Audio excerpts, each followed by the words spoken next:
Okay, so this is class number 1 of level 2, drawing sacred geometry at PCC. And we're going to be doing really fun polygons today. We're going to be tackling pentagons, heptagons,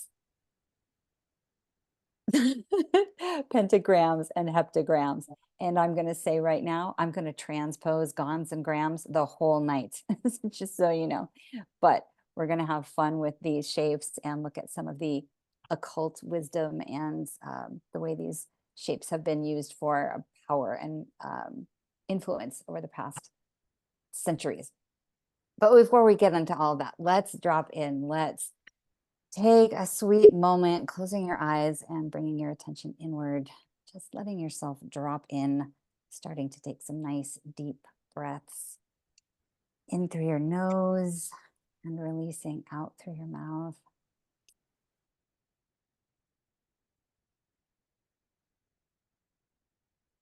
Bringing yourself into the present moment with every breath.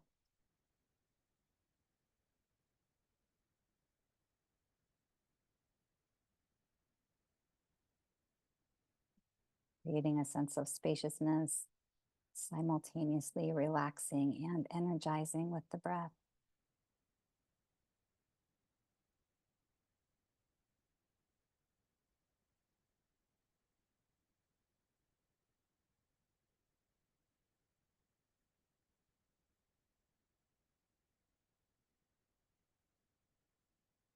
Invite you to take a little inventory. Notice how you're showing up mentally, emotionally, energetically. Just allowing and honoring whatever is showing up. And using your breath and the spaciousness to decide how you would like to show up for this next experience.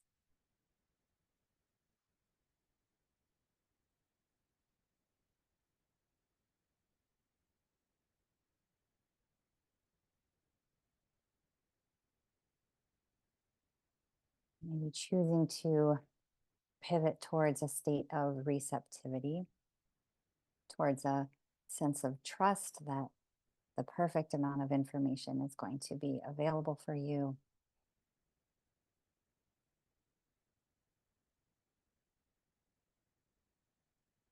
And taking a deep breath into your heart, feeling a sense of gratitude for the opportunity to be here.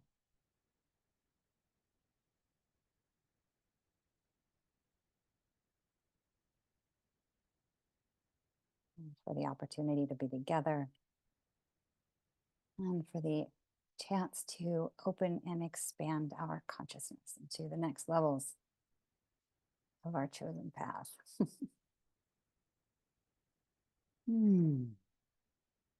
As you're ready, you can come on back to the visual boxes of our digital reality. Okay, so it's lovely to see you all. I'd love to go around and do introductions because July is new with us from previous, but I think everyone in the group was coming from level 1. So as we're doing a little check-in, as you're sharing anything that you've drawn this past week, you might want to just give yourself a little thumbnail, a little overview, and introduce each other. So wonderful to have you all here. Who wants to start us off? Remembering there's no pressure, right? We're just sharing. There's no requirement, no need. Simply, you've already won by showing up. Summer, you're going to start us off. I'll start you off. Oh boy. So I was working on 2 different drawings. Today's my birthday. Oh, happy birthday. All right. Special geometry birthday. So here's one. Hang on, I'm coming. Oh, woo, look at that. So I worked on that one. And then that was from the original drawing that we did in class. Okay. And I started this one. Oh, wow, look at that. So I kind of Wow. messed up on my shading of my colors a little bit, but I think I'm going to make it work. once it's all filled in, it won't look so, and there's me criticizing my work. There you go, leading with that. So which part do you love? Because it's, oh, there's just so So many places you could go. Yeah. I love the parallel. So I messed it up. So it's not up and down, it's sideways. I like Mhm. that. And Mhm. then I really love, because it's going to be a yellow outline, and then I'm doing purple fades, and then I'm going to do like a red to pink sort of thing. So it'll be purple and red. Wow. And I just love purple and red together. Some people think it's terribly clashing, but I love it. Oh, super I'm really complimentary. excited to finish coloring it, and I'm really excited to do this one in ink. Yeah. Yeah. Do you want to tell us about this one? Like how did it So, evolve that you went into the points, so the triangles on the outside? so I drew the flower of life and I did the lines during class. Uh-huh. And then Oh, you that's like a worked on 64 in there. Oh my God. it's 64. I wanted to Wow. take a whack at it. Wow. Fabulous. So I did the center triangles first, and then I Wow. did the triangles in this section. And then I realized that each section meets all the way down. And so I was just like, and then I left the center empty, which Oh, I love think you're it. supposed to do, but I'm not sure. No, I didn't actually. Those lines go through. At first I left the center empty, and I was like, this is not symmetrical. I'm supposed to have points there. And then it Wow. kind of looks like a throwing star a little bit. I was like, ooh, how can I make this look like a weapon? Weapon of sacred geometry. Wow, that is some complex hoodoo juju in there. That is so lovely. Wait, how you said something this like that you were kind of like reverse engineering in a different way, right? You use you use the petals as the guidelines. That's Yeah. just next level, lady. I love it. Thanks. Yeah. This class is like the highlight of my week. I'm like, Me second geometry class, second drawing class. and on your birthday, and on your birthday.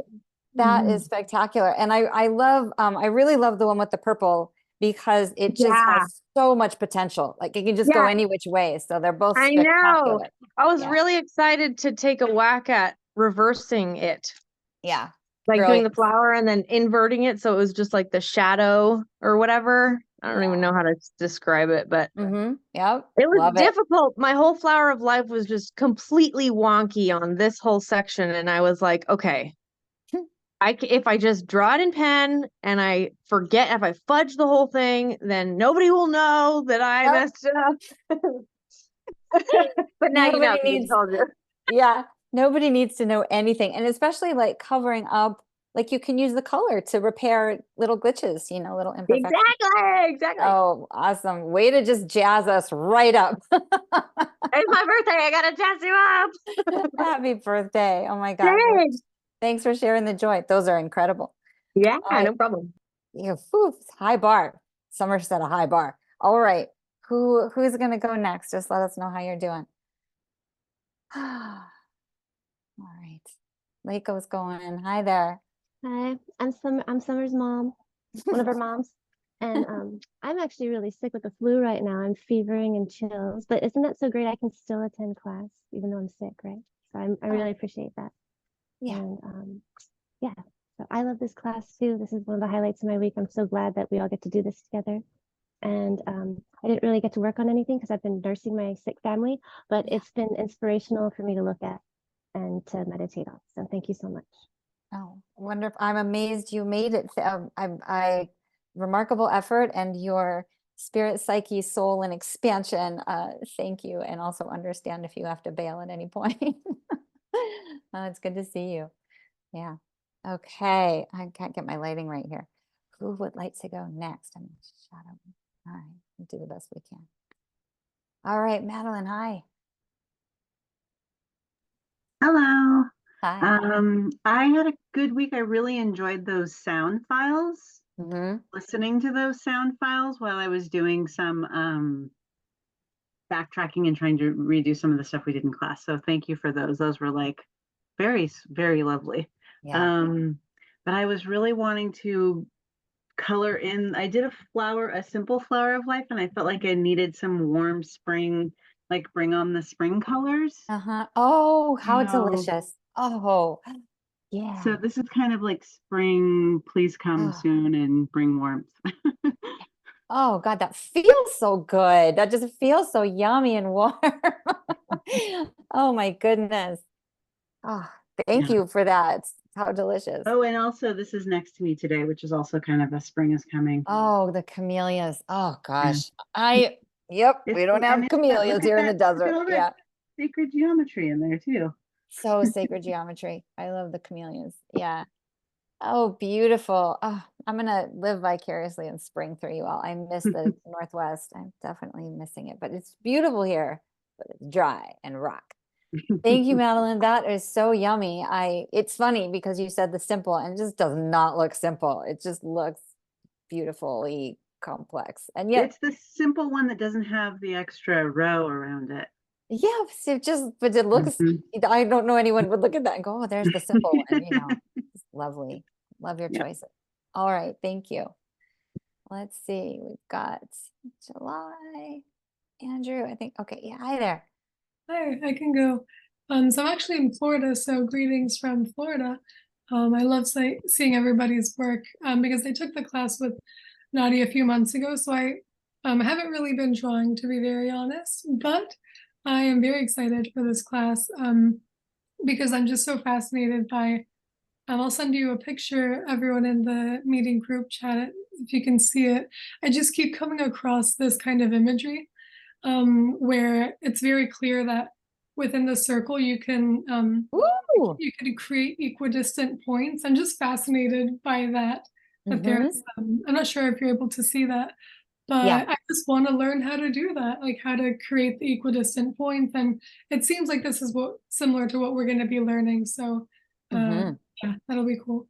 yeah, very cool. Nice share in the chat. Nice way to bring it together. We will do the ninefold. And we're also going to look at the significance of 3, 6, and 9, and really using these classes to catch the clue of numerology and like the secret patterns that are everywhere. So lovely to see you again. Thanks, July. I'm so excited you're up because it's what is it, like 9 to 11 there? That's Yeah, great. it's 9. I'm gonna have to go at 10, but I will enjoy the class for the next 45 minutes. Okay. You Yeah. never know. You might be so jazzed. It's usually fairly enlivening, as you remember. All right. Yeah. Thank you. And then Hugh is just checking in saying hello. Thanks for saying hi. And Andrew and Alicia, I don't know if you guys are there in screen, but we'll say hello to you beyond the camera. Andrew and Alicia were we're in level 1 as well. So good to have you back. Good to have everyone back. I think that forward. I think that we're ready to launch. Like I said, we're going to do pentagons, pentagrams, heptagons, and heptagrams. And so the basis of this class are polygons, right? But we're going to have one slide that describes polygons, and that's it. Like we're not doing anything, mathy and all of the square roots and the polygons and all of that. So we'll just do a little review, and then we're going to get into really, really basic overviews of the 5-fold pentagons and pentagrams and the 7-fold heptagon and heptagrams. Like it's really just a little background of information, but much like the the other flower of life, Metatron's cube, there's so much in these shapes, and we're just touching on them. I think I remembered what I wanted to do, which was an overview of all the 5 classes of level 2, but I'm going to do that at the end, assuming I remember. So we'll stay on target with today. And I think we'll launch into the screen share. We're going to do a fun exercise. I think it's fun. I think it's really cool every time it happens. It seems really simple, but it's really interesting. We're going to look at how these are closed shapes, right? Meaning that they start and end at the same point, which for me has been a really powerful teaching, right? To shift our perspective that there actually is no such thing as an end and a beginning. It's just this kind of infinite flow. And you can use these shapes to kind of access that consciousness, right? Whether it's a sense of infinite awareness or you know, kind of a meta teaching of how to perceive endings and beginnings, right? And how to like flip that ideology of there really isn't anything ending. You know, the one door opens, another door closes, but that's kind of next level. You can use the geometry to play with that a little bit more, which I love. So let's start with some pentagons, and you know, just jump in at any time with your voice, because I'm only able to see a few of you at any given time. There we go. So pentagons and pentagrams, so fivefold geometries. So polygons, right? We are going to be working with regular and irregular. We're going to be working with all of them, right? So a polygon refers to a two-dimensional plane shape with straight lines, and the shapes are named specifically by the number of sides, right? So penta is 5, hepta is 7. We're going to get into octagons, nonagons, and decagons, 8, 9s, and 10s in the next couple classes. A regular polygon has all angles. Where's my thing here? Has all angles. Sorry, there we go. All angles equal and all sides equals. Otherwise, it's irregular. So we are working with regular polygons tonight. A simple polygon has only one boundary and it doesn't cross over itself. A complex polygon intersects itself. So simple polygons are the boundaries and the complex polygons are the stars inside. That's the way to remember them. The grams are the stars inside. And so they are complex, although the whole thing is fairly simple. Polygram is a complex polygon that vectors cross over each other. That's what I was saying, the lines, the inside stars. It's a closed figure, like I was mentioning. It can begin and end at the same point, and they can all be fractalized, which is a super cool element of them as well. I'm trying to get my little gallery boxes to do what I want them to do. All right, that's enough information. So these are the polygons and polygrams of 8 through 12, right? So we're going to look at the top left up there, pentagon and pentagram. We're going to draw that today. And then the next two are, you can see the heptagon boundary on the outside. And then the center heptagram is an obtuse heptagram, meaning it has open angles. Then the one on the right is an acute heptagram, right? So the stars and the points are very sharp on the inside. We'll go over all of this again. So then you've got the octagon and the octagram, right? Is that right? Yeah, all in one. And we are going to do that. I believe that's the next class. And that, the octagon, is fascinating. It's also called a hypercube. It's also called the tesseract, right? And we're going to look at that. We're just going to look at that geometry through the lens of time travel and opening our perspectives into other dimensional realities. So that octagon is just one shape, but it's really incredible. So then I can't remember the timing of all the classes, but we're also going to look at the nonagon, right, which is the 9-fold polygon, and it's got another obtuse and acute angles, right? And then the decagon, you can use the pentagon that we're going to do to create the decagon, right? Because it's just 5 on 5 and makes 10. We are not going to get to the 11-fold geometry. We simply have too much to do, but we did the 12-fold geometry in the first class. That was the dodecagon, that 12-pointed star.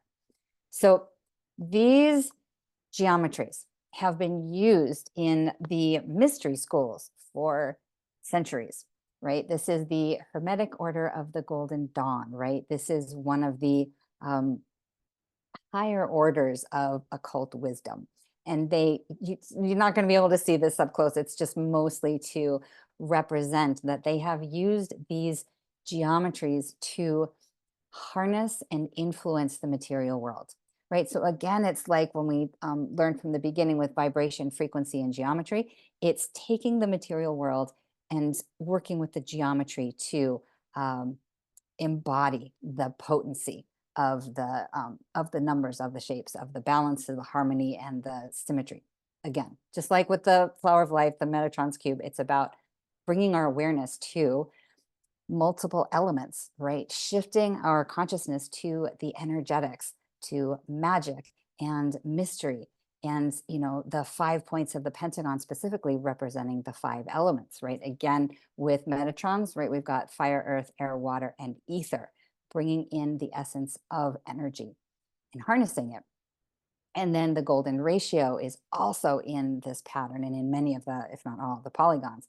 But we're talking about sacred mathematics. You know, I don't get into the math at all. I've got like 2 slides to show you that there's a ton of math, a ton of ratios, and that you can use these shapes and the math to measure and represent infinity, right? And I think we did the phi 2 classes ago, and looked at the reality of our infinite nature, right? And so, which is not endorsed in other areas, right? We are not encouraged to look at ourselves as infinite beings. So when you play with the fractalizing nature of these shapes, you also contemplate infinity, right? Just open up that possibility.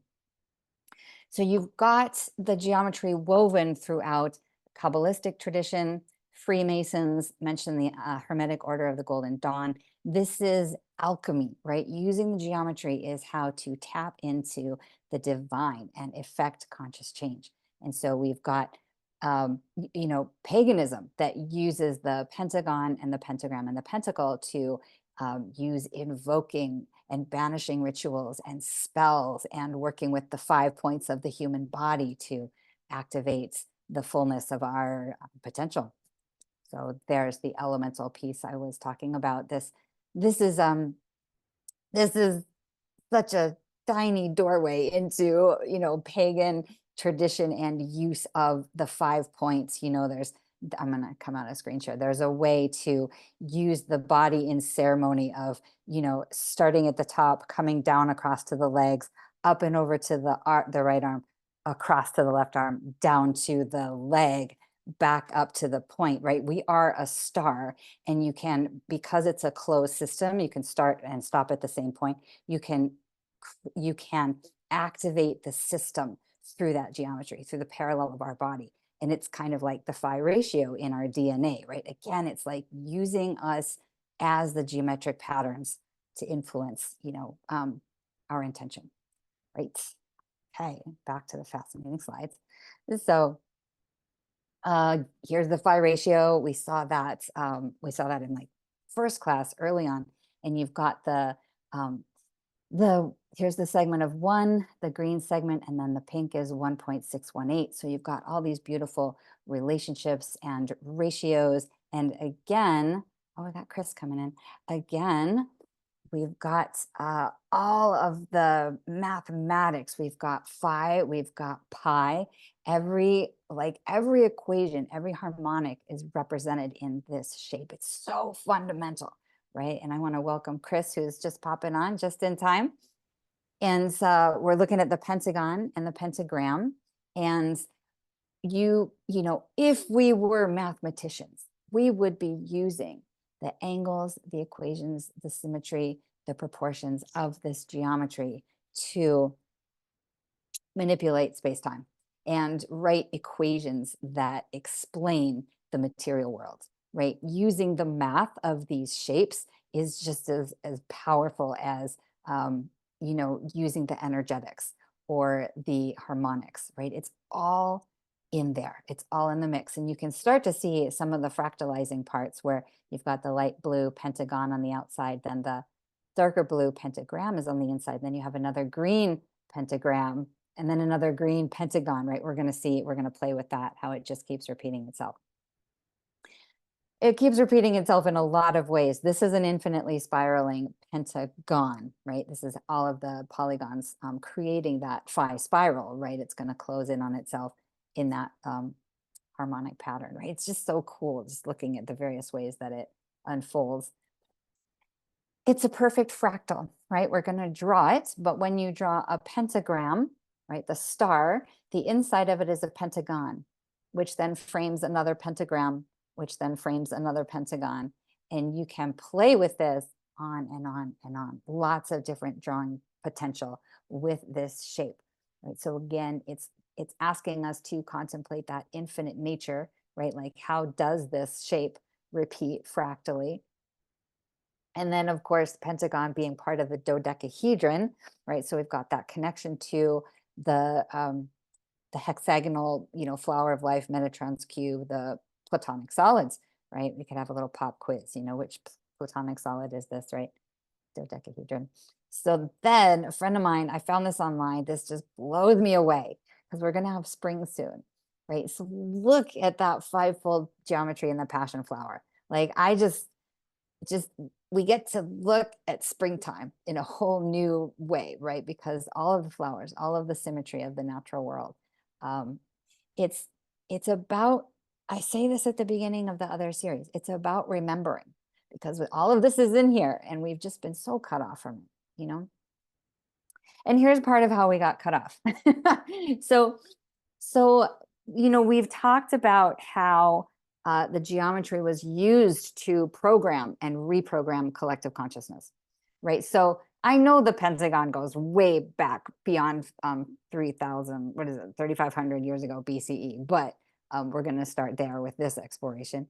So it's pentagon and pentagram just found throughout cultures and religions for a long, long time.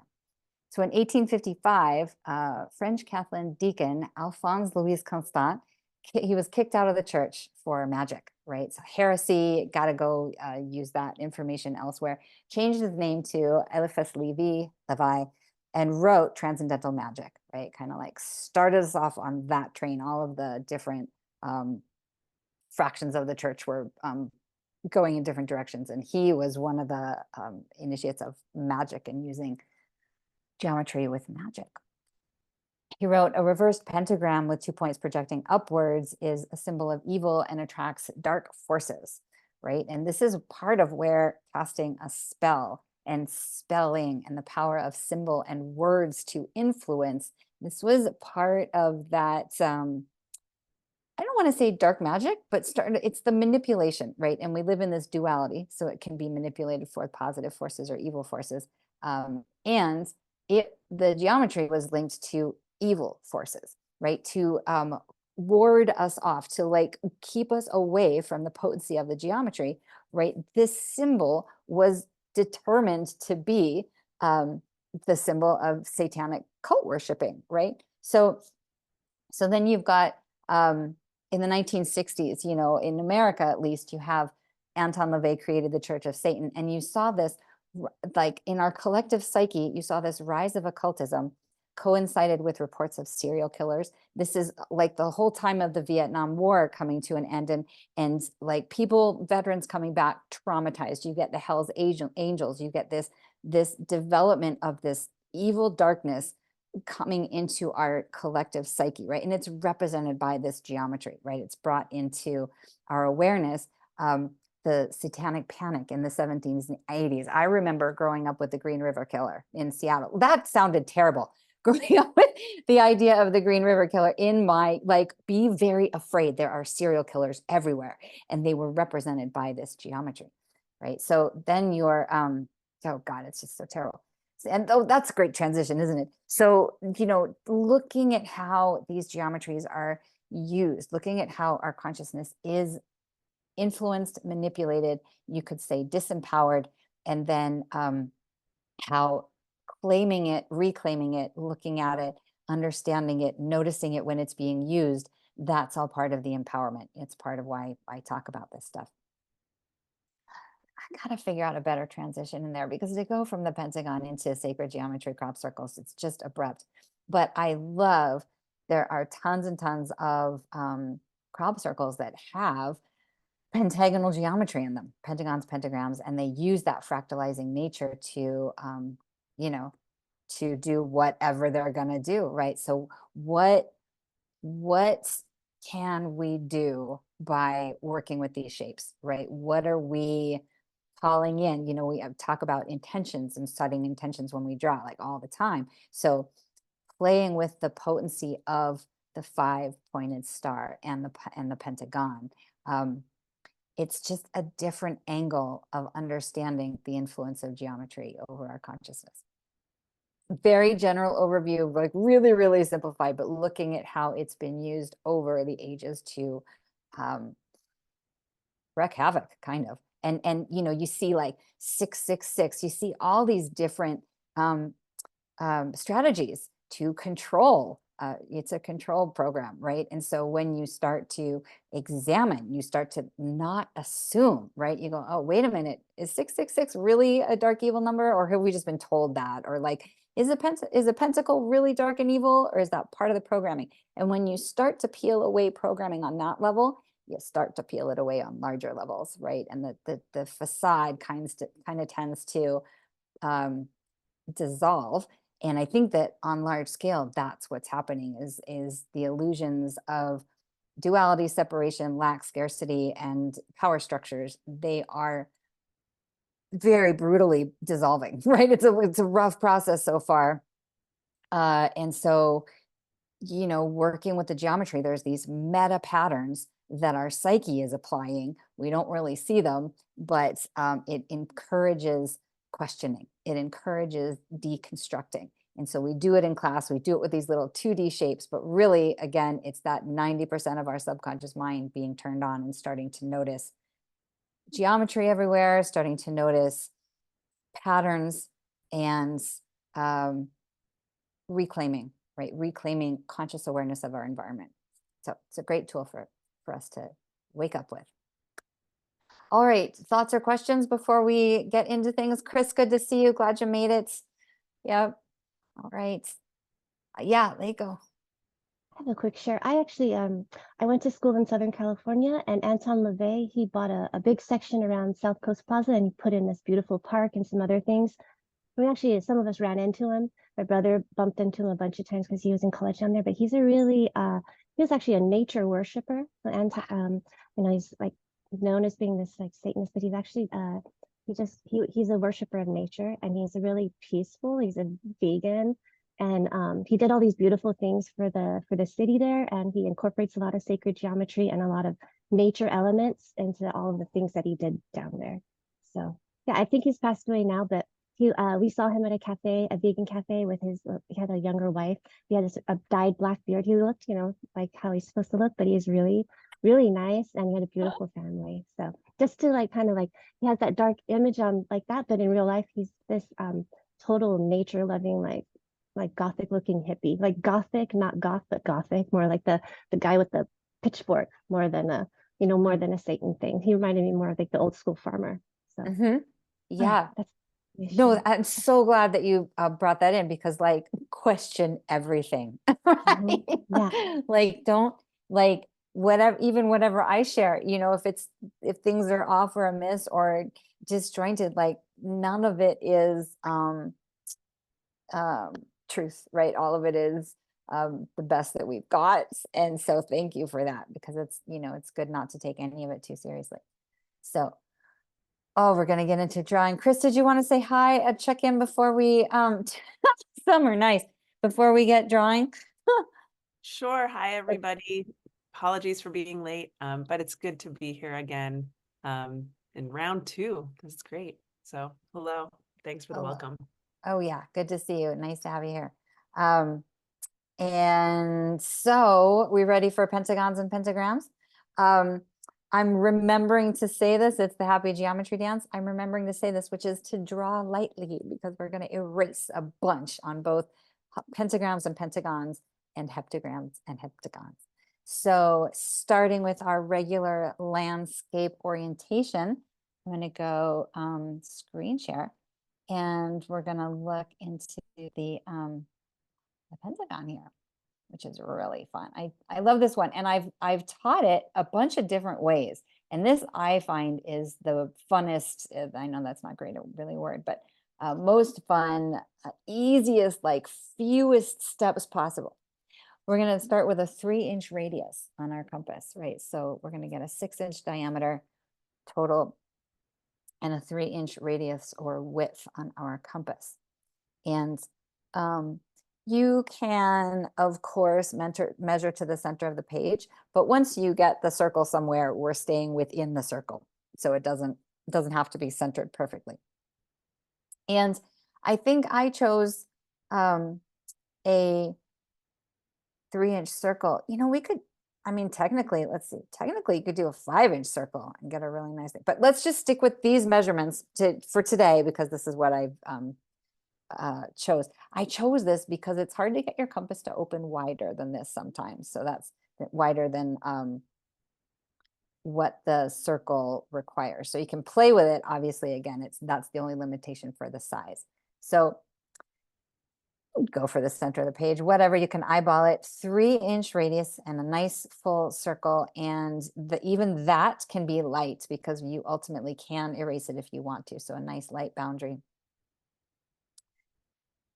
And then doing that trick of making the circle and then also taking a breath at the same time. And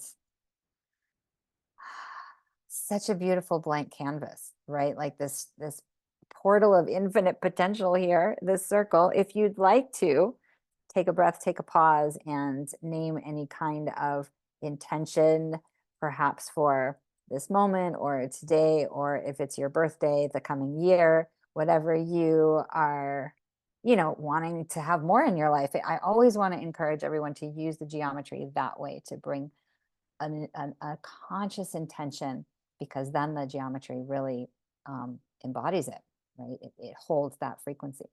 And if you'd like, just dating it and naming it, and then using the practice of watching how it grows, right? You can sit with this thing every day. You can revisit that intention and look at the geometry and work with it and see what happens, right? And because you've got the date on there, if you want, you can measure over time. So intentions, here we go. We've got this nice circle. Then what are we doing? Right. So I think that you do not have to do the precise horizontal axis, right? You can just ballpark on the horizon, like on the right center point of the circle, and you want to create a half arc, right? So this is like, it could be, because of the nature of the circle, this could be you could start anywhere on the circle. You could do this at the bottom as well, but we're building a particular way together. So compass width staying the same, compass point goes on the circle, and then you're going to give a nice half arc, again, nice and light, because all of these nice round shapes are going to be erased. And then, of course, you can see we've created the Vesica Pisces, right? That beautiful portal as well. So much math. I don't spend too much time on the Vesica Pisces. You could spend an entire class on it. But we've got, hopefully I can't, let me get more people on my screen. Okay, just want to see, heads are down. I can always measure how fast or how slow to go. Okay, great, we've got looking good. So then you've got 2 points, right? You're actually going to draw the horizontal line. So finding where you put the compass, that gives us the point on the right, and then you're going to line your ruler up to create the horizontal line that goes to the other end of the circle. Nice and light. And you're like, this might be a little bit wonky, right? It might not be on the perfect horizontal line. And of course, you could start with drawing a horizontal line and, get into this that way as well. I just happen to do it this way, right? So if you drew a horizontal line first and then put your compass point down, drew a circle. Yeah, you could do it that way too. Lots of different ways. All right, looks good. So we've got this. And now, so this is why it's only 3 inches, because sometimes it's tricky to open your compass wider. So open your compass a little bit wider than the 3 inches, like maybe to 4 inches, or however wide you need, to place your compass point on that the intersection there of the horizontal, right where we put our compass. Open your compass, and we're going to make a little hash mark on the top above the circle where you would imagine the vertical line would be, because we're going to create the points for our vertical line. Right, so this is that technique of finding the hash mark, and you're going to put the compass on. It was on the right side, and now it's on the left side. And now if you make a hash mark up above, you should get an X marks the spot.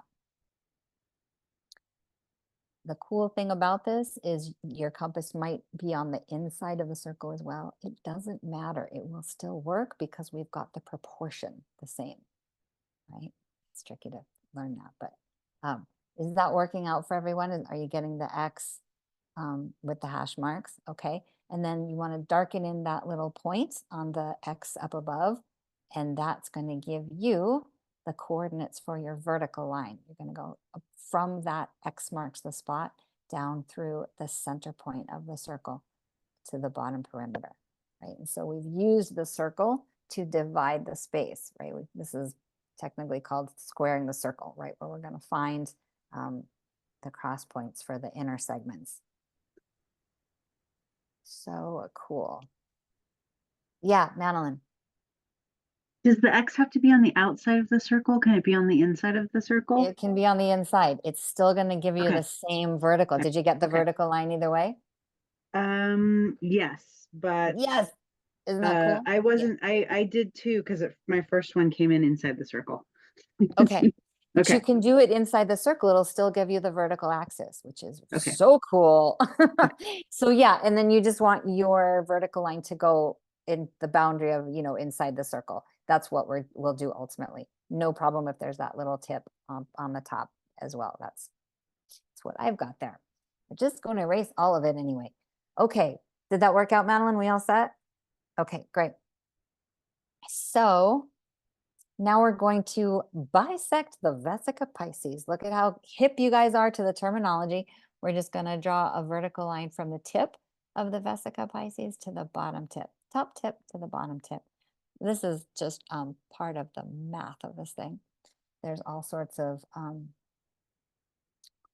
the square roots of 2 and 3 and 5 and the proportions of phi. This is part of how you get it. God, I think I do a disservice to the vesica Pisces. I don't spend enough time on it.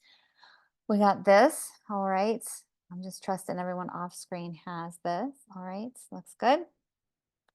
Now we're going to probably close your compass, right? You're going to close your compass to the width from between the horizontal and vertical lines in the vesica Pisces, that center point, opening your compass to the intersection of the central vertical line and the circle.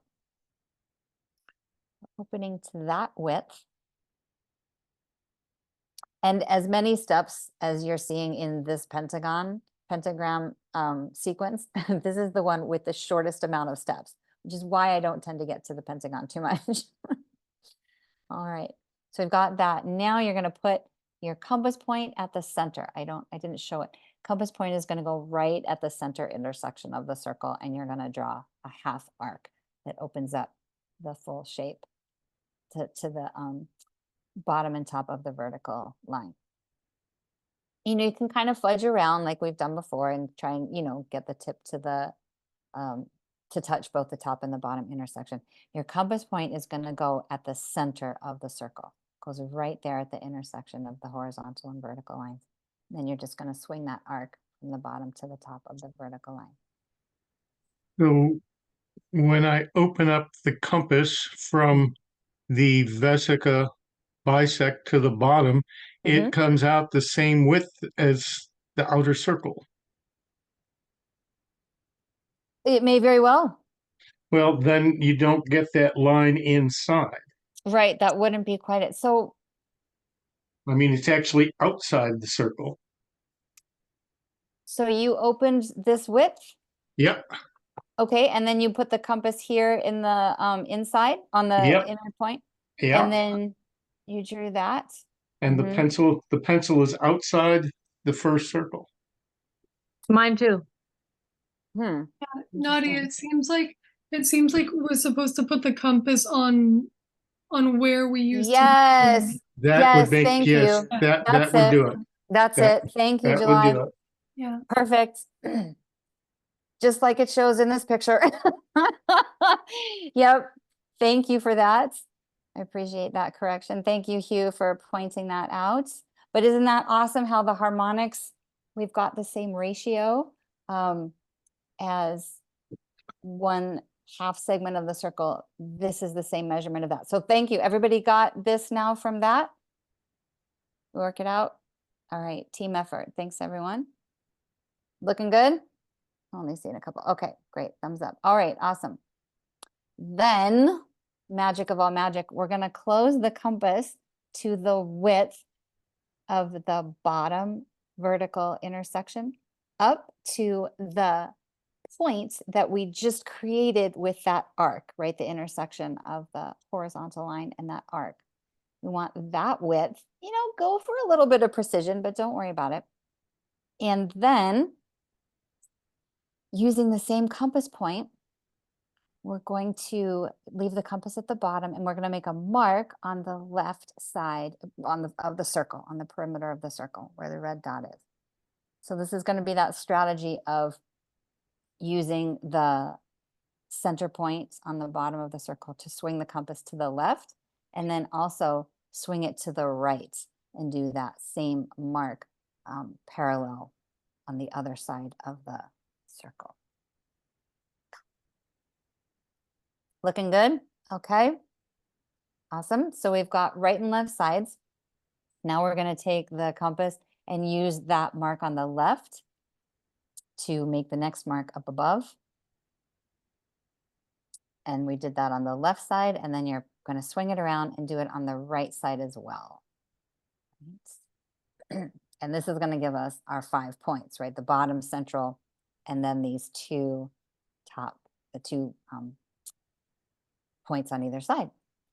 And I believe this is where we erase. Yes. So you want to, I like to darken in those points that we just made, the 4 points on the top and bottom. And just because we're going to anchor the shapes there, and then go ahead and erase all of it. You can, if you want, erase the circle, but you don't have to, it can stay. I think it stays in mine.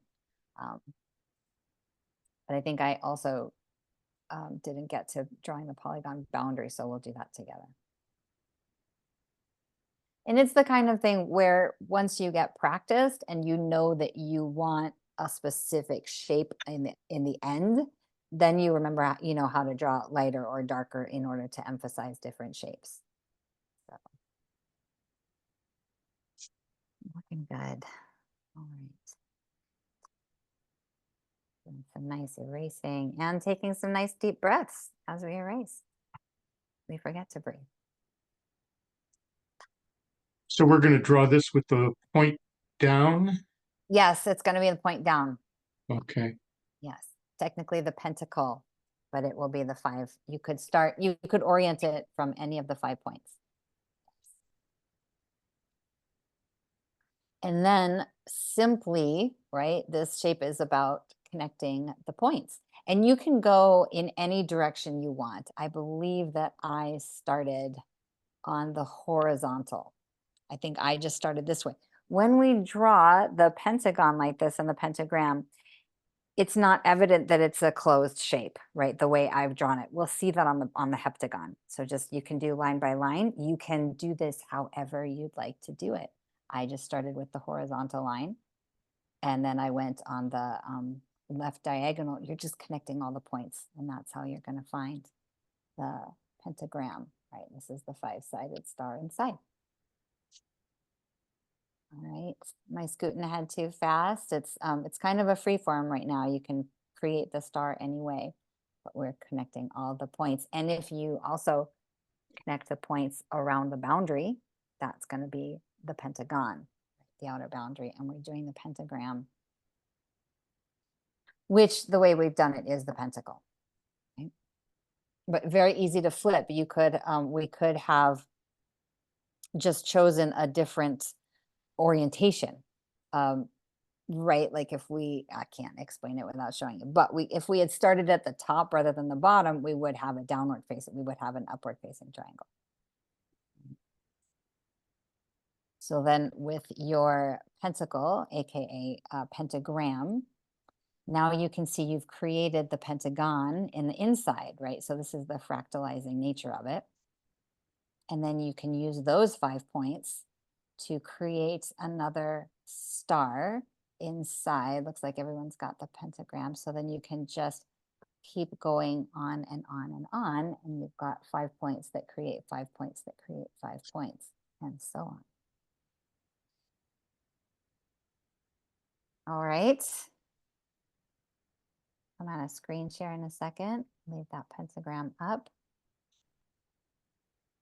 And I did not do this here, but obviously you could connect all the outer points and draw straight lines, and then that's your pentagon boundary on the outer points of the star.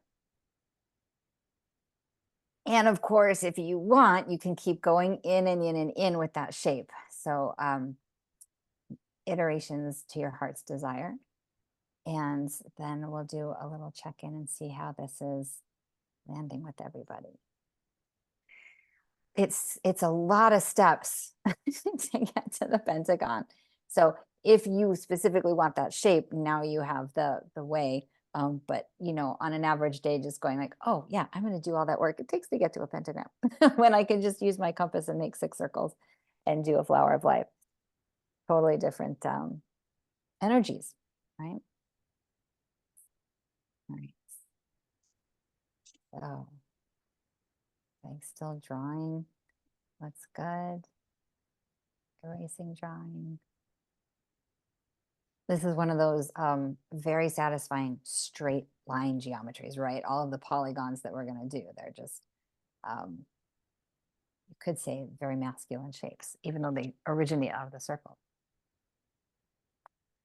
All right, looking good. How's it going? Would anybody like to share what you got or how it went, or do a little show and tell?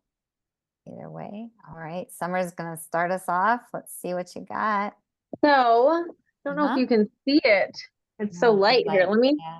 Let me turn my camera around. How do I do it? Okay. All right. So you can kind of see it. Yeah, Silhouette. it's still there. Yeah. I did the pentagram. Oh, you did it nice and big. Well done. Yeah, and then when I was doing the lines to do the pentagram, I accidentally connected this line with this line Oh. instead of this one and this one, and then I realized that it was wrong. No, it's just going to ultimately give you the decagon. Yeah. It's not wrong. What am I talking about? Right? Perfectly imperfect. Perfectly imperfect, but that is how it's like silhouette with the phone. That's how you ultimately get to the decagon, is two pentagons on top of each other. And I share the PDF with you. We don't actually do it in the class, I believe, but I'll send the PDF on how to do a decagon as well. Yeah, do we do that? I don't think we do. I have to remember. Anybody else? Let's see. Who else? How's it going? Let's see what you got. Let's do a little show and tell. Madeline, yeah. All right. It's a little bit wonky. Like it's not like the pentagon is not super equidistant, but well, it's the first one. It looks all right. The middle stars, as they go in, they start to get more warped, but yes, they do. Yeah, for sure. Very cool. What do you think? I like it. I mean, it's such a familiar shape in like my psyche that it's just it feels very balanced. Nice. Yeah, we have it everywhere. It's a different part of sacred geometry, right? The flower of life, Metatron's cube, that's its own family. And then we're just looking at the other side of it. So very cool. Anybody else want to share, show and tell what you got? All right, Chris is jumping in. I will. All right, let's see. I don't know if you can see. Ooh, nice, precise. Yes. Yeah, I wanted to do the outside, the out pentagon. And then after I did that, I really wanted to put the circle back on. And it kind of gives you kind of plays with your eyes. It does. It makes it look like it's bunching, doesn't it? Yeah, which I liked that. So very cool. Very cool. Thank you. We're gonna play with perception. That's part of what the polygons are good for, and also the circles and the lines. Very cool. Thank you. Anybody else want to go next and share what you got? Yeah, July. So something interesting that I noticed looking at Chris is, so I'm putting it this way. Ooh. How's it going? Right there it goes. So what's interesting is that because the way that we drew it was that way, like the satanic symbol, which I'm not a fan of. But I prefer viewing it this way, but what I Right. find interesting is that even if you place it this way, oh my gosh, this is so confusing. Even if you place it this way, at the center, you will still get the opposite of whatever you drew. You get what I mean? So like Yes. if you had it this way, then you get the regular upright star in the center there. Yeah. And besides that, what's curious to me is that this is just like the standard star that you learned to draw as a little kid. And then this has its whole other connotation, you know, like the satanic symbol, which way is it? So very interesting. Yeah. You are right on target with like examining, right? Like, oh wait, you know, what's the relationship and what's the program, and you know, exploring stuff that we got when we were very, very young, right? So this is kind of, you know, looking at all of it from a new angle. Very cool. And I'm now remembering how your paper turns red, which I love. We had someone in the last class and everything she did was blue. So it's fun. And then Mike, who is not going on to this series, he was in Costa Rica. I don't know if any of you remember. He was in Costa Rica for the last class. He did neon. He did something, I think it was neon, but he drew in such a way, and then he would turn a black light on it, and it was so cool. It just completely popped his art in different ways. There's so many different ways to do this. Thanks, July. And Leiko's come off of background, so let's see what you got. Spotlight you. She's feeling well enough to do this, but you are muted, so come off mute and show us. Yeah. Thank you. Yeah. You see that? All right. Lovely. So I liked that. At first I thought I did the middle wrong, but it came out right. So Yep, it came out right. And you got the circle off, so you've got this nice linear, precise shape. Yeah. There's no wrong way. love it. Thank you. Oh, good. Glad you love it. All right. Thank you. Let's see. Hugh, did you want to share? No pressure, or Andrew? Sure, Yeah. why not? All right. Woohoo. Nice. What do you think? It worked. I've been doing these sort of pentagrams since I was in 7th grade, but I always measured the angles with a protractor. Yep. Lots of ways So to do it. yeah, it's interesting to be able to do it with a compass. What did I do? I think it's the ninefold geometry. We use the circle and the compass, and then like honestly, within the last couple months, I was just like, I could just do this with a protractor. It would be so much easier, but it's Yes. really good. It's really fun to just get the diagrams, right? And get the under structure, I think so. Well, and figure out how you can get what the pentagon is 72-degree angles. So it's interesting that you can get 72-degree angles exactly with a compass. Yeah. I mean, the math of this, I mean, we literally have one slide on it, and it's so profound. So it's, you know, intro course, we got to get to all the polygons and as much as we can. But, you know, yes, thank you for speaking to the fascinating stuff that we're not getting to. All right. Andrew, Alicia, you guys, it looks like you're good and off camera today, but I just want to give you the chance if you wanted to jump in. You're more than welcome to. We're going to get right into heptagons and heptagrams. I think, if I'm remembering correctly, I actually do have a slide on the decagon, and we have a choice of either fractalizing the pentagon or doing the decagon. So I'm going to show you the decagon, but we're not gonna draw it. I will leave it unless we do it at the end. Hang on a second. All right. I know that I'm not on screen share yet. Okay, let's see. Let me screen share. And then I will show you, because right, it's just they're 5-sided geometries. It's 5 sides and 10 sides.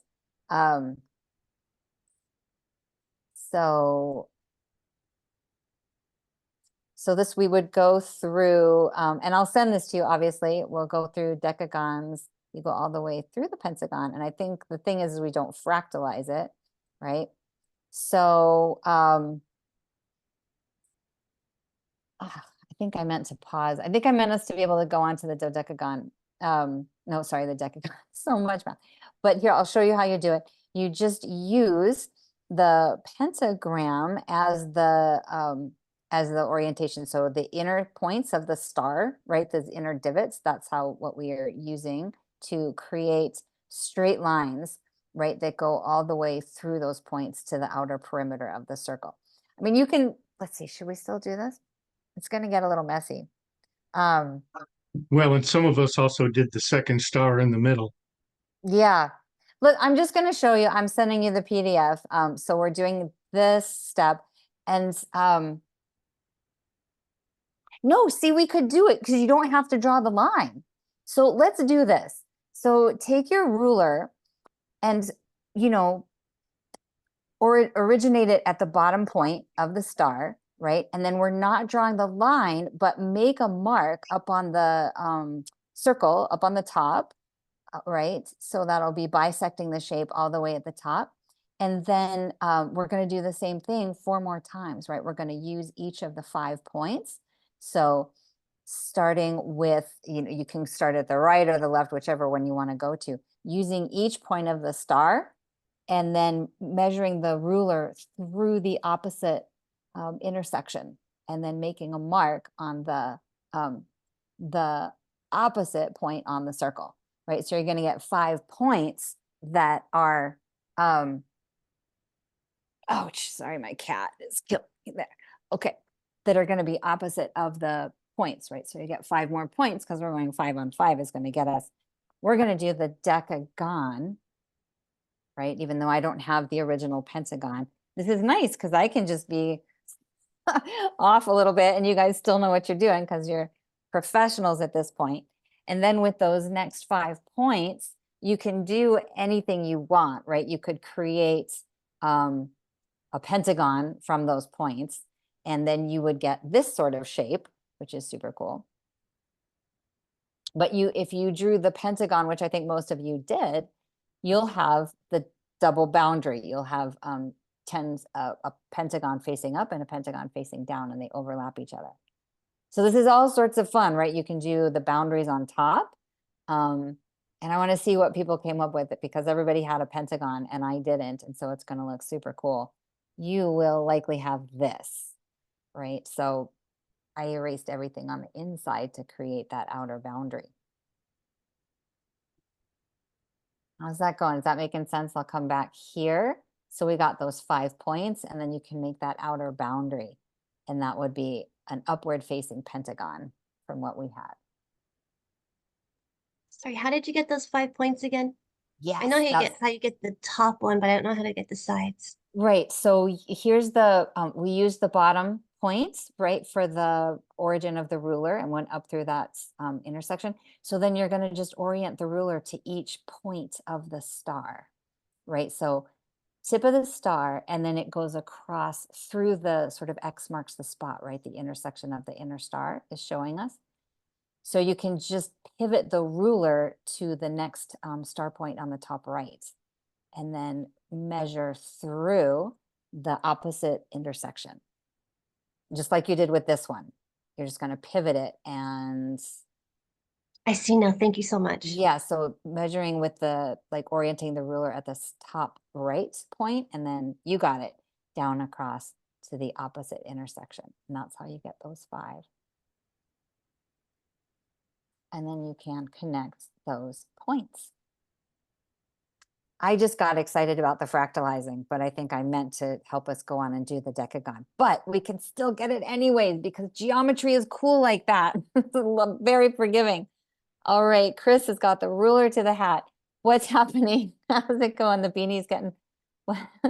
No, I'm thinking about, like, the next step. I'm like, can I make more points and do another one turned a little bit?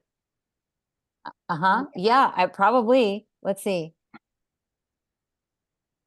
Yeah, you should just go however you want to go. What I think I've got down here are some fun ways of playing. So if you erase all the inside and you just keep the boundary, this is what that looks like.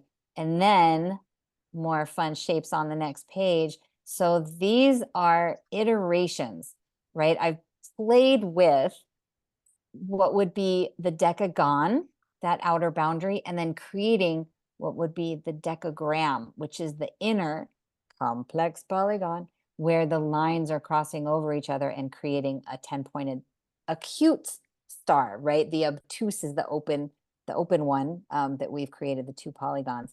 And then I just went playing with it. I just went fun. I just had, and this, I'll send you this PDF, right? So you can look at this and recreate it and just have some fun.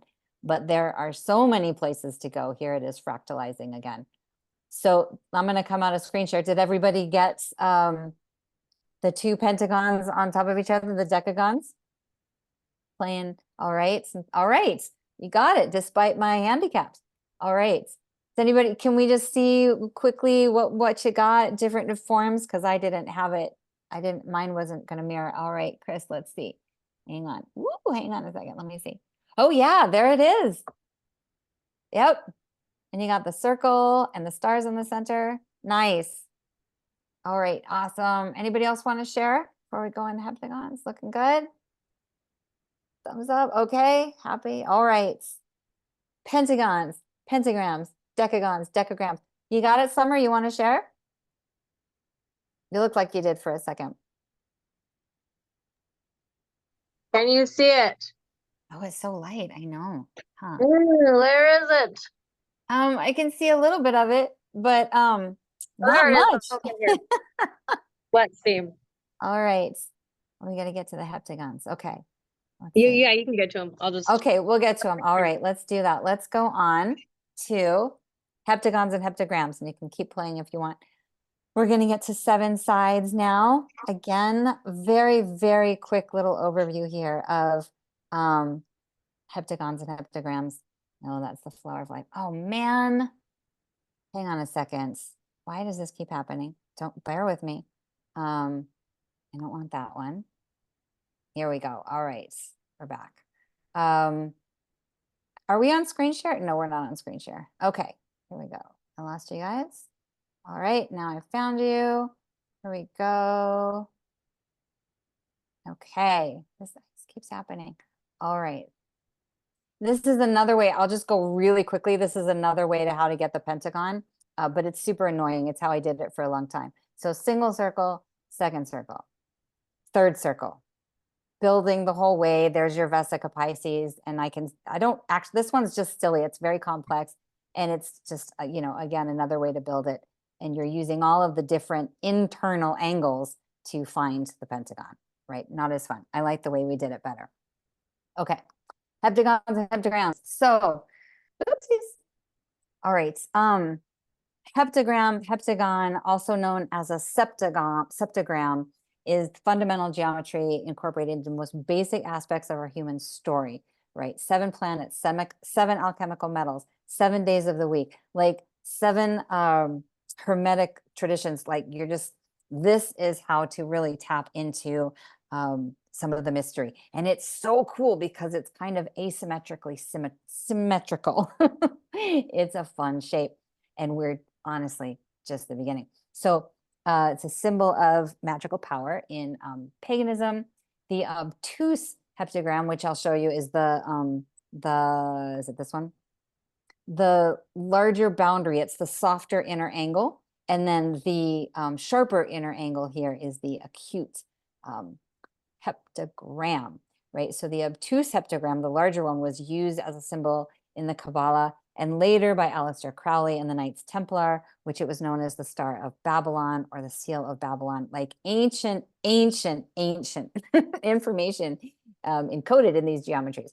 So some of the ways we see that sort of watered down is that you typically would see a heptagram for the sheriff, for the police, for the star.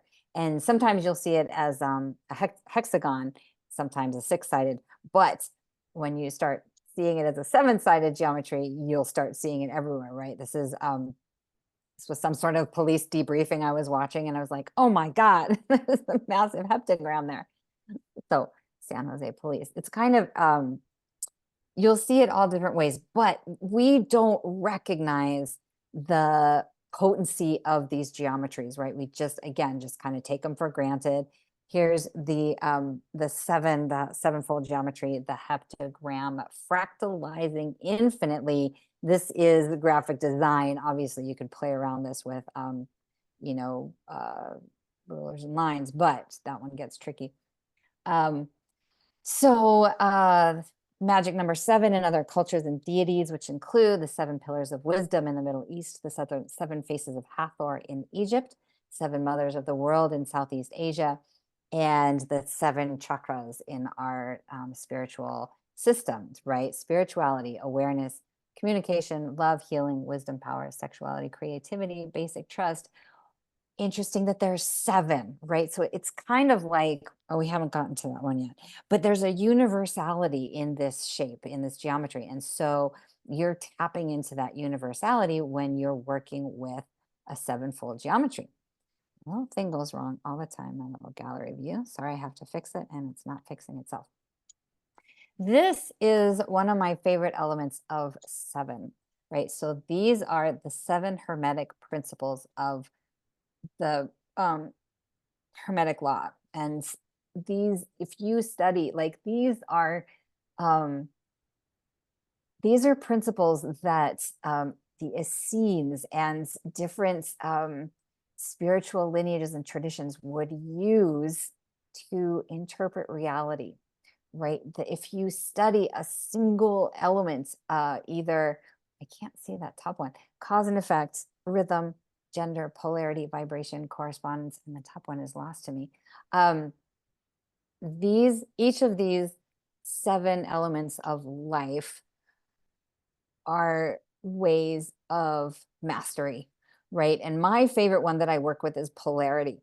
And I love to try and balance out the the pendulum swings, which, you know, is also found in rhythm and order, right? So these principles work with each other harmoniously, and they are used to master the patterns and the programs and the constructs of our reality, right? I'm sort of saying the same thing again and again, but basically you could spend your lifetime studying 7 principles, but we're going to play with the 7-fold geometry. Again, fractalizing, infinitely cool formation. And I want to, oof, this one's intense because it does have Satan and it's got Lucifer, but this is a dark example of how to program geometry, how to cast spells, how to use the geometry and influence with words, with intentions, right? Very powerful. That's an obtuse heptagram on the outside. And you can see when I say closed geometry, it looks like an infinited geometry because the way they've done this with the 3D, it just never ends. You start at one point and you continue going and it will never come to an end, right? I'm saying that a couple different ways. All right. And then I want to encourage you to look around and find where the heptagons are, find different expressions, and to, I think this is the next slide, but to never underestimate the power of the geometry, right? So that's a nice obtuse 7-sided heptagon. I did this workshop. I did a workshop where we did pentagons, heptagons, nonagons. It was like 9s and 7s and the whole 9. And we were immersed for 5 hours with these polygons and these shapes. And we spent a good deal of time on the heptagram. And then it was the next day. That was, I believe, the cover of, was it the weekly? I think it was the weekly, or it was the Mercury. I think it was the Mercury. I was there in Portland. And the day following that workshop that involved heptagrams and meditating with them, which we're going to do in a second, this showed up on the cover of the Mercury, right? So keep your eyes out for how we might be influencing our psyche, because it's that powerful. We're going to play for a minute after we draw the shape with some mindfulness practices. But it's like with Metatron's cube, it's like with all the other geometries. It seems like very simple shapes that we're drawing, these 2-dimensional polygons, but things are being turned on in your psyche. So noticing dreams, we love to sleep with the geometry under our pillow, all of the fun games of expansion. That's what we're doing. We're just expanding in a nice, simple, gentle way. Let's try to draw some heptagons, heptagrams. Okay. So always landscape, I believe. Let's see the size. Where did it go? Okay, yes. So again, a 3-inch radius and nice and light, right? Nice and light. You can draw this anywhere on the page if you want to find the center of the page. That's great. But 3-inch radius on your compass for a 6-inch wide circle. And just give yourself that starting point, that original form and shape that gives birth to all other forms and shapes. I also don't spend enough time on the circle. There's so much to cover. All right, so we've got our circle. Technically, you could go larger as well. You can go as big as you want to fit this on the shape. I think I stuck with the same measurements of 3 inches. Once you've got your circle, then again, obviously there's ways if you wanted to draw the vertical line first and then draw your circle, you can do that way. You are simply seeing my logic and my process. I place the compass, I approximate the bottom point, the bottom vertical, and then I'm create a half arc, nice and light, because all you really need are the intersection points on the left and right. So you could technically just make hash marks, right? But when we're learning, I like to do the full arc. And so then that gives you another point, right? That gives you a secondary point on the circle. And that's going to give us the reference for creating the vertical line, right? And I did it nice and dark, and you don't have to because it's going to get erased. So bottom vertical point that you used as the origin of your compass, going up through the center line, center point, and creating a vertical line. And like I said, you could start with the vertical line, put your compass anywhere on it, get a circle, and then create the second circle. And this is just how my brain works. So you can do it the way your brain works in a multitude of different patterns, right? Steps and patterns. But this is how we're doing it today.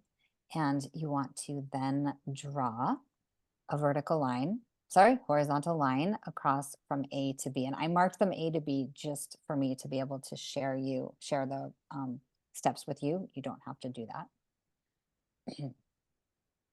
Yeah, don't label them. It'll be easier. I think that's true. So horizontal line. See, we bisected that Vesica Pisces again. So cool, so precise. What we want, the only thing we want out of this is the width between point A, which I called it here, the intersection on the left, and the center point of that intersection of the vertical and the horizontal lines. We want that width, and do your best to be precise, because this is actually one of the shapes where precision does help, and it can actually be essential, even down to like a nice sharp pencil point. So using this measurement, getting it nice and solid. Yeah, somebody jumping on there. Okay. We've got that measurement. Now I believe you're going to start at that first point. I did identify it as A. I don't believe you need to in this step, but we're starting at that intersection point, and you're going to go around the circle and place the mark on the circle, and that creates your next compass point, right? And do take a minute with take a pause point, and shift the grip on your hands and really try and anchor down each point, because that's going to give you 7 points. And the bottom point is going to be just past the vertical line, right? It's not going to line up with that. So you're going to have 7 points going around the circle. Yep. Each point is going to come from the preceding point, right? So you're going to start with the compass point at that intersection of the Vesica here where we had point A, making a mark above it, and then using that mark to create the next 7 points. All right. And then once you've got that, I believe you can erase the lines. You can erase at the half arc. If you've got that, you can erase the vertical line and the horizontal line. We don't need any of that in there. Right, so we've got those 7 points. I like to darken them in a little bit. It makes it easier. Right, okay. So just gonna scroll through and look see if we've got, right, working on it. And I believe that if you marked that point A, you can erase that as well. We are not going to use that. So you're gonna, once you get all 7 points, it hopefully look just something roughly like this.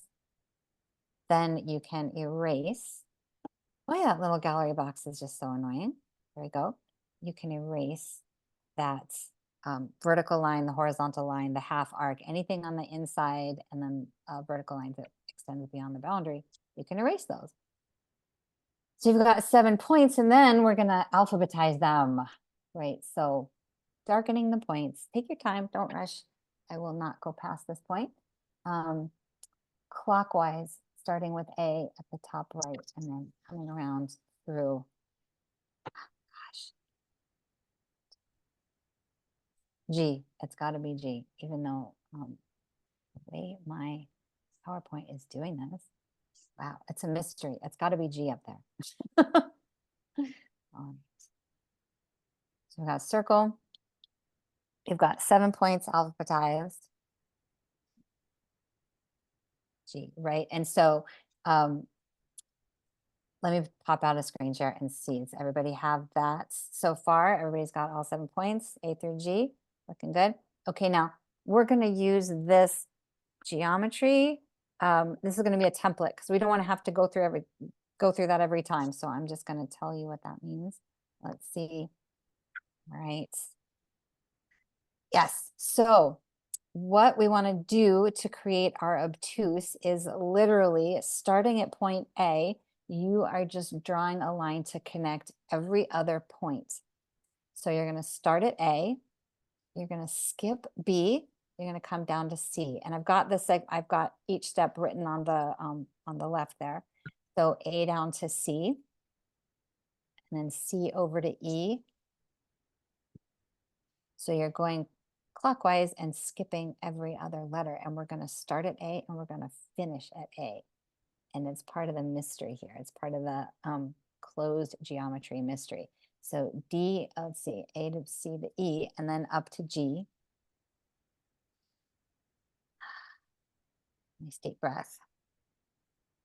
And G comes down to B. Still skipping every other letter, right? And then B is going to come down to D. And when we draw it this way, you kind of get the sense of it being a closed geometry, but also not. So we're going to do a little exercise and play with that infinity geometry of starting and stopping at the same point. Make these things 3D, it gets super cool. Great, looks like everybody's working with it. Man. Screwing me up today with the gallery view. Okay. All right, looking good. We've got what I love, you know, Hugh, we can definitely do this with a protractor. It's way more boring, right? But this, as you were saying, it is so cool to see how you get the shapes from dividing the circle. And I do it that way because it's more fun, but because of the interconnectedness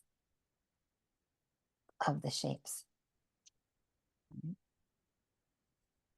And if you've got it, and we're just waiting for everyone to get to the same page, you can sit and stare at it and breathe with it for a minute and see, is it more than just a 2D shape, right? Play with what your eyes want to do with it, noticing the patterns. All right, and then all right, I can see most of us, we got it. Looking good. Okay, so now what we're going to do, when I say we're going to do a template, is you want to take your compass points and puncture through all of the 7 points, because we're just going to get the 7 on the next page and get the 7 points. So puncturing through, you get the 7 points and label them again, A through G, right? So we're just looking for the next page, giving those same points. We just drew the obtuse, the open-angled heptagram. Who got that right? Now we're going to do the acute heptagram. So labeling, again, same points, A through B, clockwise labeling up through G. And this is going to be the acute sharp-angled star, which you're going to skip every second. You're going to skip every, it's going to be 1, 2, 3. It's going to be, you're going to connect the third point. So you're going to skip B and C. You're going to go A down to D. I'm going really fast here, so don't worry about it because I have it written down. But you're going to find this pattern of A down to D, and then D up to G is going to create this tiny triangle slice. So you can start anywhere you want to start, but I've gotten it written out as starting with A. So actually don't start anywhere you want to start. Start with A because you're going to finish there as well, right? So A going wrong clockwise, you're going to skip B and C. You're going to go A straight down to D and then up to G. And take a moment if you can. We're not shooting for precision, as you know. Once you get up to G, if you're doing it with me, I may be going too fast. You obviously don't have to. You can speed ahead if you want. Your point from G is going to come down to C. And what's super fun about this is you get this heptagram, just like we did before. It's going to give you an open obtuse heptagram. You're going to go from an acute to an obtuse in the center, and then to the my dear God, heptagon. By the time we get into this point of the class, I lose it with the gons and the grams.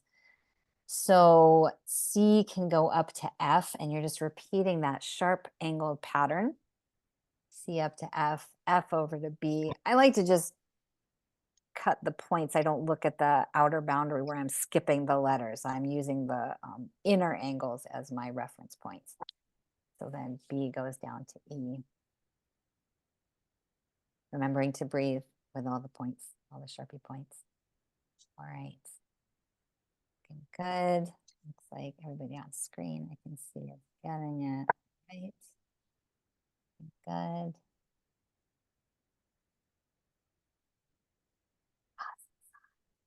All right.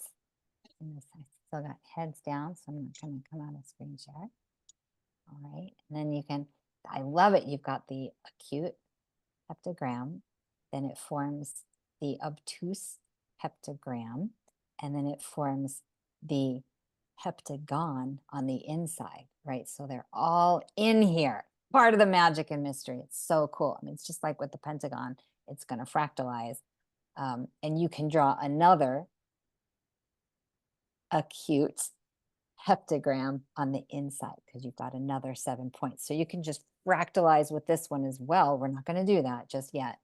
We're going to do a little meditation practice once we've got, looks like most of us have that. All right. So if you need another minute, I'm going to keep talking. Don't worry. But I want you to take a nice deep breath with both of them and feel into whether it's the acute heptagon that you, heptagram that you resonate with the most, or the obtuse one.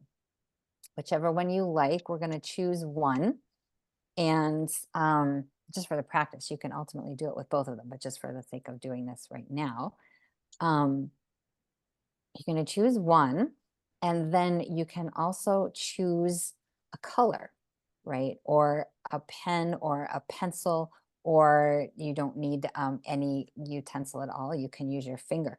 We're going to do a tracing meditation.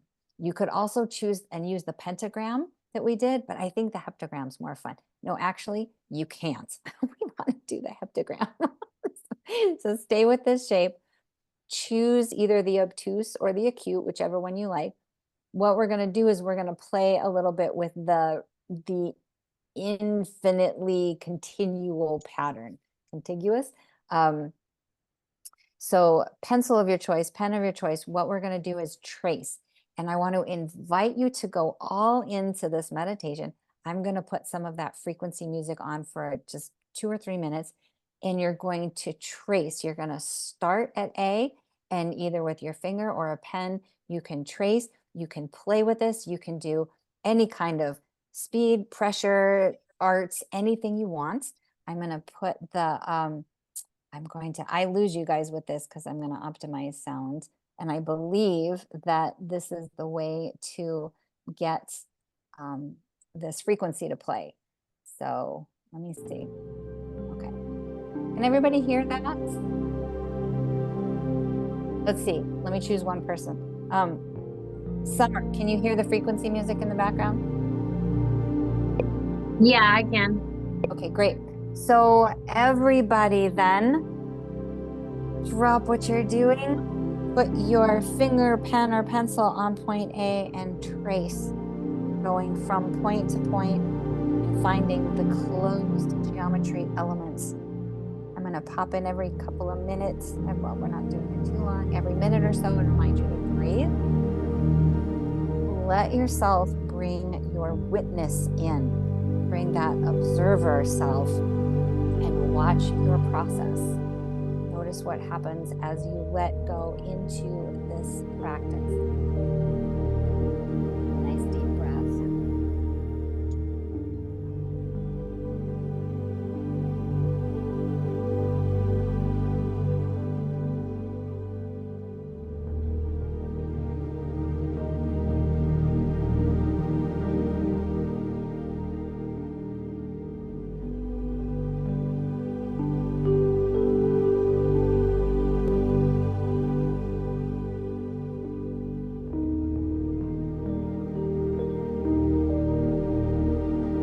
Deep breath and connect with your body.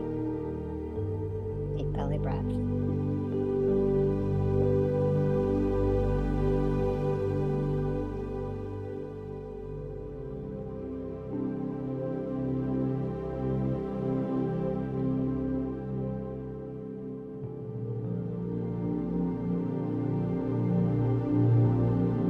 Noticing your process, witnessing your process.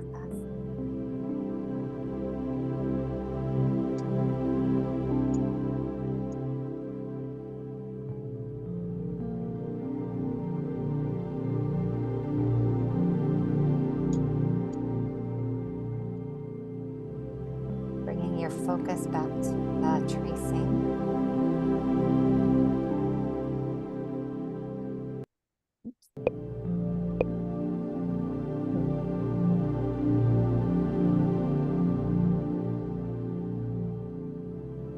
Breathing into your body.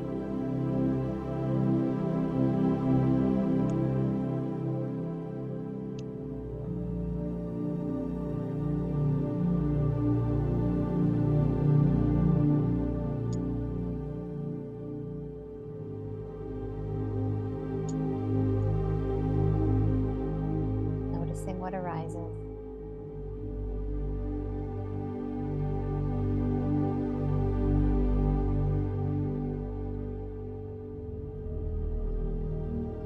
Rendering.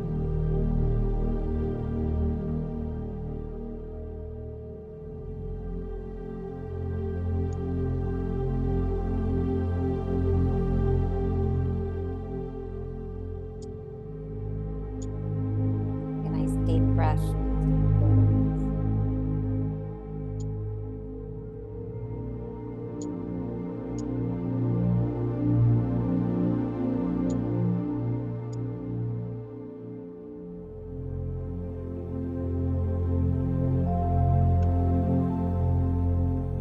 On your next deep exhalation, go ahead and close your eyes.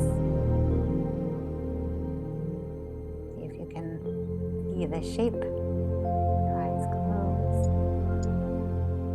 Or lowering your gaze, whatever is comfortable. Just bringing yourself back to the class, transitioning from that little experience.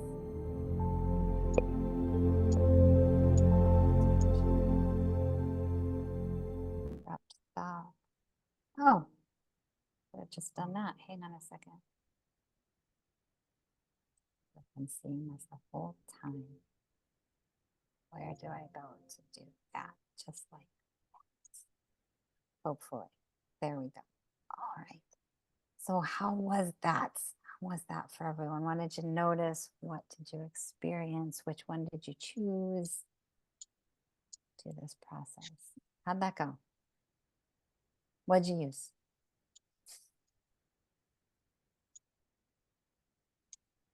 Yeah, Madeline, how was it? It was really like in a good in the moment experience to really just be like completely present, which is always, you know, the challenge. So I definitely felt like that flow feeling of just I was just there and there wasn't really anything else going on, which was nice. Yeah, So take a little break. Yeah, please. Okay, so and you chose so you used the kind of a magenta and traced. I just did one color. I don't know if we're Yeah. supposed to change, but I just did No, one. no, anything goes. So now that looks so sharp. Were you freehand that? No, I had a ruler, but um it just felt good to move it around because it was almost just even Yeah. moving with the ruler, it was just like I was just smoothly in a rhythm of point to point. So yeah. That is a really fun way to do that. I love it when you learn. Yeah, cool. It's so fun to see what everybody chooses and how to do it. So that flowing, very cool. I was like, that's not a freestyle. That looks pretty sharp. Nice. All right. Yeah, it's so good to have a break. Just 3 minutes of a break from the monkey mind that is ever oppressive. And it's great because it gives your left brain something to focus on, right? So you have that moment of peace, which is hard to get to with meditation, just breathing and quieting your mind. Speaking from self-experience, I should say that. Yeah, summary, jumping in. Yeah. All right. So I used it's like kind of a sky blue sort of color. Mhm. And I don't usually pick light colors to work with. I'm more of like a deep, harsh, dark, dense color kind of a person. And so I decided to pick a lighter color because it was supposed to be like a meditation sort of thing. And then you said to bring your observer into the present moment. And that's something that I really love to try to remember to do because I read, I didn't read the whole book, but I read part of it, The Power of Now by Eckhart Tolle. Tolle or whatever. And in that book, one of the practices is become aware of the observer in yourself so that you are aware, you are observing your actions instead of being in your actions constantly. You are observing yourself as an outside source. And so when I chose the light blue, I felt I was observing that I was feeling very in the sky and very floaty and just moving through it, sort of like wind, you know? Yeah. Wow, so much to unpack. So light blue, floaty, air, the element of air in there. But here we have this tiny process, right? And you're speaking to like developing the observer, developing the witness, and then tiny little drawing practice. Let's bring it into life, right? Like more and more, it gives you an embodied experience of what that's like, and you just build on that in that practice. So next time you're doing a geometry, whether you're setting an intention or just working with it from a different angle, it's like turning on the different parts. And then you model that to your brain on this art, this, small scale process.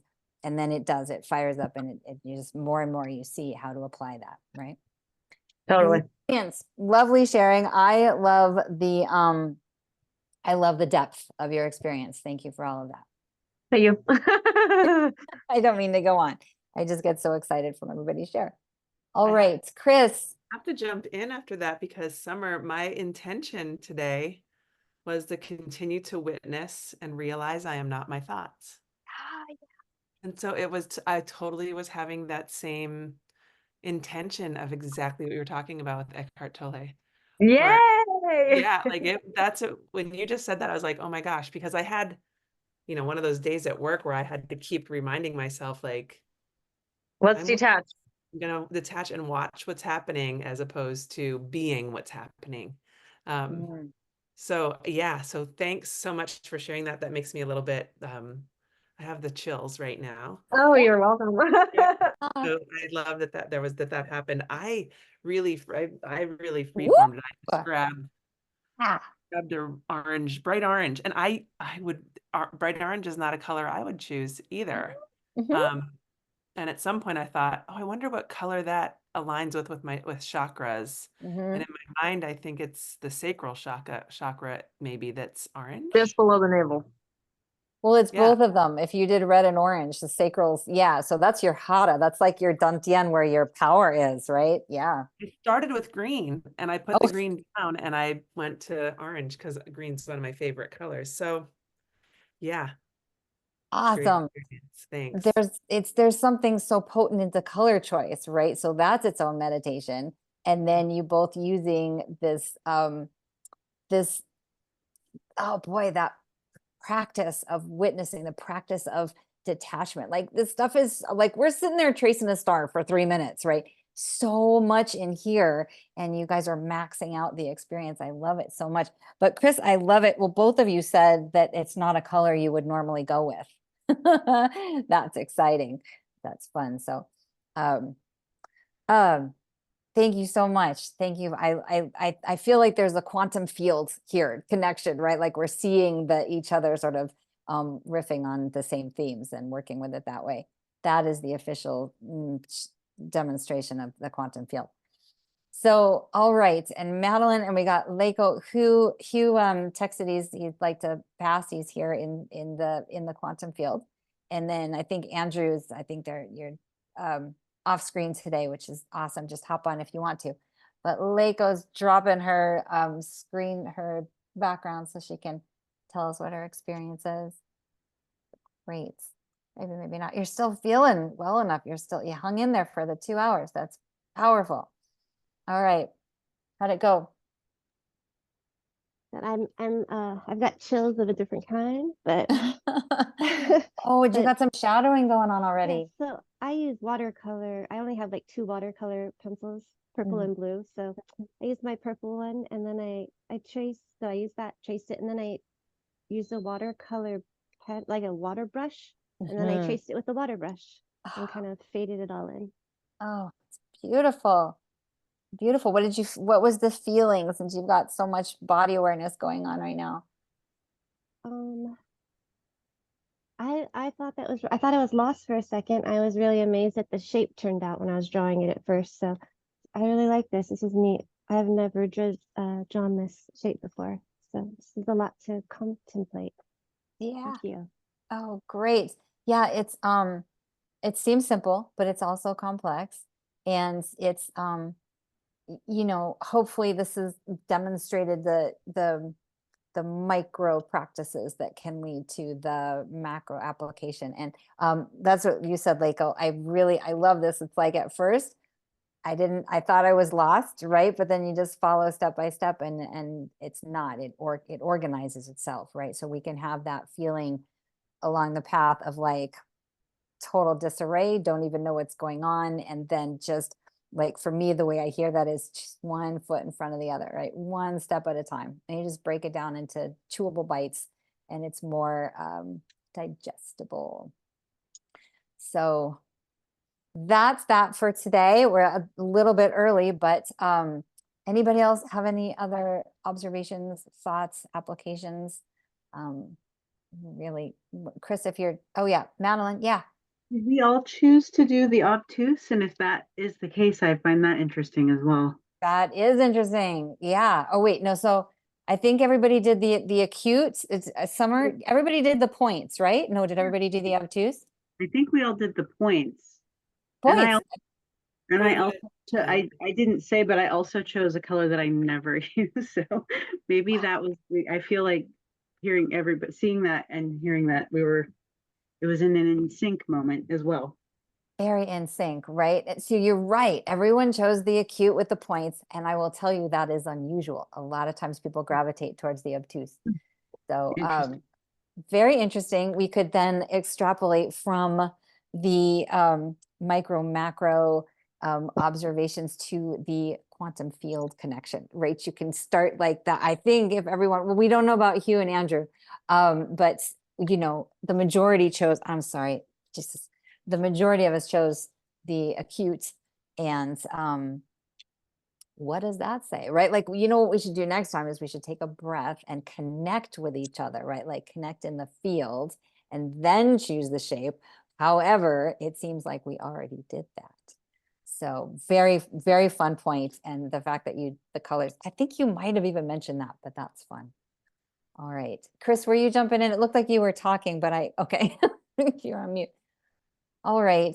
I mean, that's, you know, that's something, it's an intro course and we try to cover so much, but we like the quantum field, you know, getting into unified physics and the interconnectivity of everything. I mean, that's part of where I start with the beginning class is like, this can shift your perspective and your paradigm into one of unity and connectedness, right? Like we've got every message bludgeoning us. Like if you're still looking at the mainstream media, just bludgeoning us with separation, right? Division, separation, antagonistic relationships. So pivoting and remembering how important it is to unite, to connect, to find the common ground, right? Like this is fundamentally essential, as it's redundant, but in this world, like we're going to have to really apply the practices of connectivity and repair the damage being done on large scale, right? So we can use the geometry in these small ways right in front of us in a 2D. We can broaden them out, understanding all the different complexities. When we choose a color, we choose the sharp points, the open points, we choose things together, and broadening out all of those teachings, all of, you know, what the geometry contains. It's just so rich. So hopefully it launches you into new depths and new perspectives. Hugh, are you jumping on? Did you want to share anything, or are you just coming on screen? Oh, no, nothing in particular. I just All right. rejoining as we're starting to park. Okay, just wanted to check in. So overview of the next couple weeks then. I'm amazed I remembered. So we did 5s and 7s today. I believe I kind of switch them up sometimes, but I think next week we stay with the polygons and we go into the octagon. And that's the last time I call it that. It's the tesseract, right? This is the hypercube, the eightfold geometry, the tesseract, which is the geometry of time travel. And we're going to learn about that. That's my teaser. So we're going to learn about that next week. And then somewhere in the mix, we do nonagons, and we look at the underlying patterns of 3, 6, and 9 in our reality, which are really, really shocking. When you start to find the patterns and realize, you know, it's just the next level of noticing how, you know, the divine orchestration, right? You can start to, it's a red pill. A lot of geometry is a very red pill experience. And you start to question a lot of the things we've been told, you know. Hypercube, nonagons, and then we're going to do the 64 star tetrahedron, which is Summer showed us in the first drawing. She's got the 2D grid. We're going to do the 64 star tetrahedron, and then we're also going to do the 3D version of the 64 star tetrahedron. And we've got a really awesome film we're going to see. Well, not a film, it's a clip. But that is my agenda for the next 4 weeks together, and it's been really wonderful to journey thus far with you on these 6 weeks. Does anybody have any thoughts or questions or observations before we wind up? Give a little shout out to everyone taking the class online. It's wonderful. Talk about the quantum field. Got someone in Germany, I think, taking the class, which is really fun. Taking the class in the future. Wait, that doesn't. Okay. Thoughts, questions? We're finishing up. I just wanted to tell you thank you for giving us the opportunity from so many different places to learn what you know, like for sharing your knowledge. I'm so grateful. Oh, Thank you. I'm grateful for that. We'll have a mutual appreciation society because it's not what I just sit alone. Otherwise, it's when it comes alive together and we just uplift each other. And I appreciate that. Thank you very much. And happy You're birthday. welcome. Yeah. Very exciting to start this new year off with a geometric launch. And yeah, you got all sorts of fun astrology. We got some fun astrology going on here soon. I don't know if y'all follow astrology, but I'm a big, what am I? I kind of freak out. I'm a big, I think eclipses are a really big deal. So I don't know what to call myself if I'm a big, I'm not a proponent. I think they're really charged. So I tune into the eclipses, and we've got the one in April that's coming right across our country, which usually means it impacts, the landfall the land mass that it goes over. So I think we're up for some interesting rides pretty soon. All right, that is neither here nor there. Thank you all so much. I will see you next week, and happy drawing. Keep in touch if you need anything. Otherwise, onward. Take care. All right. Bye-bye.